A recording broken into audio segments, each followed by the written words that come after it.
तांदूळ धुतलेलं पाणी जे तुम्ही रोज फेकून देता त्यातच तुमचं स्किन ग्लो आणि हेअर ग्रोथचं सिक्रेट लपलेलं आहे. हे फ्री आहे, रोज तयार होतं आणि घरच्या घरी असतं अवेलेबल. एकदा मेथड माहिती झाली की तुम्ही ते नक्कीच वापरू शकता. तांदळाच्या पाण्यामध्ये आयनोसिटॉल हा जो इन्ग्रेडियंट आहे त्याच्यामुळे स्किन टेक्स्चर स्मूथ होऊ शकतं, तसंच तुमचे हेअर स्ट्रेंथन होऊ शकतात. आयुर्वेदामध्ये सुद्धा तांदळाच्या पाण्याचं खूप महत्त्व सांगितलेलं आहे, त्याला यवागू असं म्हटलेलं आहे. आता ते कसं करायचं ते सांगते.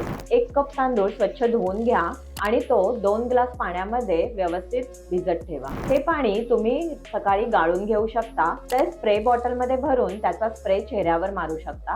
त्याचप्रमाणे जर केसांसाठी तुम्ही केस वॉश केल्यानंतर हे पाणी वापरलं तर त्याचा छान उपयोग तुमच्या हेअर फॉलिकल स्ट्रेंथन होण्यासाठी नक्कीच होईल. फेससाठी हे नॅचरल टोनर म्हणून काम करेल, तर हेअर ग्रोथसाठी हे फास्ट ऍक्ट करेल आणि त्यामुळे केस मजबूत व्हायला मदत होईल. तर नक्की हा व्हिडिओ सेव्ह करा आणि अशाच टिप्ससाठी आम्हाला नक्की फॉलो करा.